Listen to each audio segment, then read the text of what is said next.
Sleep. You can never have enough of it, it seems. In fact, sometimes it literally feels like you aren't getting enough. But what if you stopped sleeping altogether? Strangely, science understands relatively little about why we sleep or how it evolved in the first place. After all, laying unconscious and dormant for hours on end while predators lurk hardly seems advantageous or smart. But we have discovered a few correlations. For example, adults who sleep between 6 to 8 hours a night tend to live longer.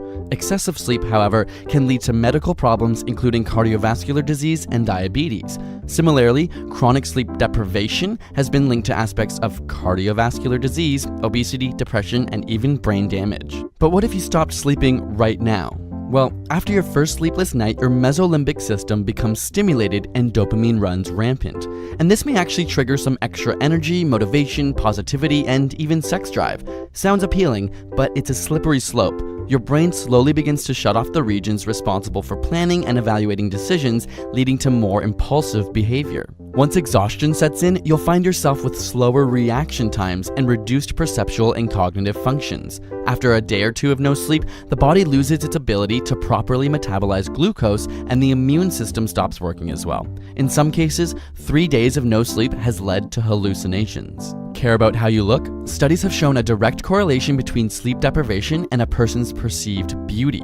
That is to say, sleep-deprived individuals appeared less healthy and less attractive than when they were well rested.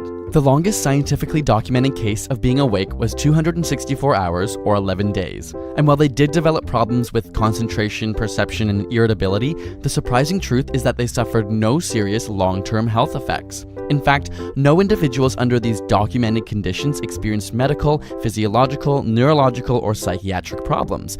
But there are limited studies, and this doesn't mean permanent damage couldn't be inflicted with more time. Sleep deprivation experiments on rats, for example, generally lead to death after about 2 weeks. But scientists aren't totally sure if they're dying from the lack of sleep or from the stress of constantly being woken up.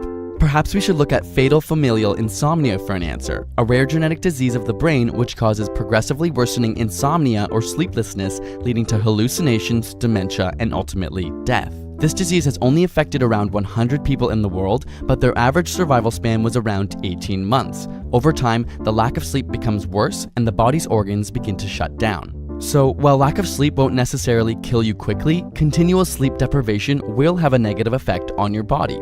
Sleep tight, but not too much. Got a burning question you want answered? Ask it in the comments or on Facebook and Twitter. And if you can't get enough science in your life, check out the Science Alert Facebook page, which is one of the best out there to keep you up to date and entertained with the latest news and breakthroughs. And subscribe to ASapSCIENCE for more weekly science videos.